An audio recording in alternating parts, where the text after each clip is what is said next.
welcome to 3 Minutes with Rena. Thank you for allowing me to come into your world for a few minutes this week.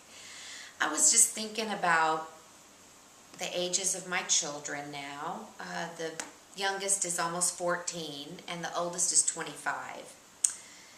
There's 5 altogether, and a lot of times when we're in public, they can't believe it. When they see little me and 5 kids that are all taller than me, I'm very glad to say.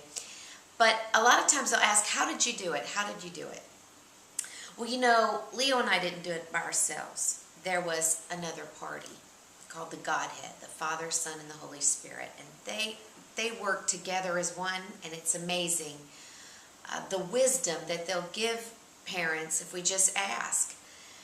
One of the illustrations I used to use for the children is if I felt like they wanted to do something that they weren't quite ready to do.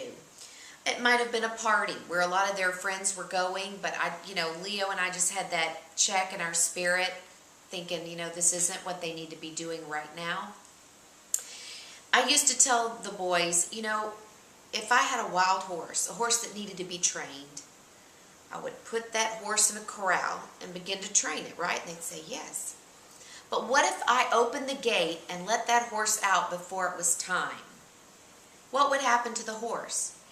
In every instance, my sons would say, well, the horse would hurt it himself or hurt someone else.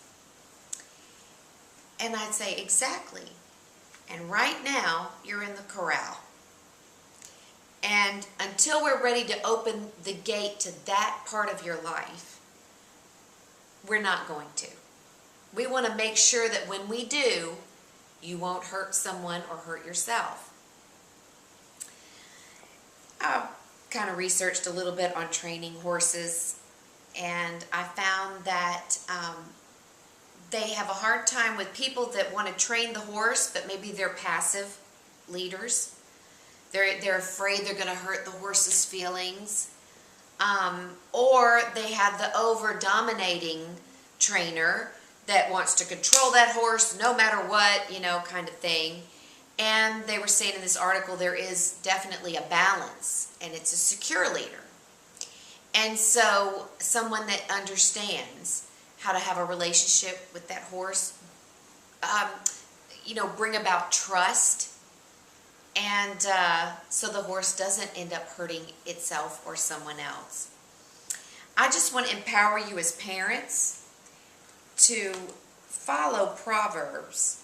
Chapter 23, it says in verse 13, do not hold back discipline from the child.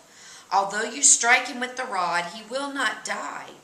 You shall strike him with the rod and rescue his soul from Sheol. So there's so many things when we discipline our children that we're actually rescuing them from. Their mind, their will, and their emotions. Those 3 things make up their soul. And what they do in life is a reflection of what happened in the corral, or even if there was a corral. I just want to encourage you. It takes courage to do what we're called to do as parents, and even in our own lives when we're with people in ministry. The same situation.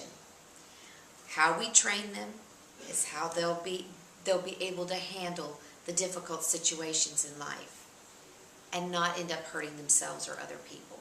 May the Lord bless you and keep you. May He make His face shine upon you and give you His peace.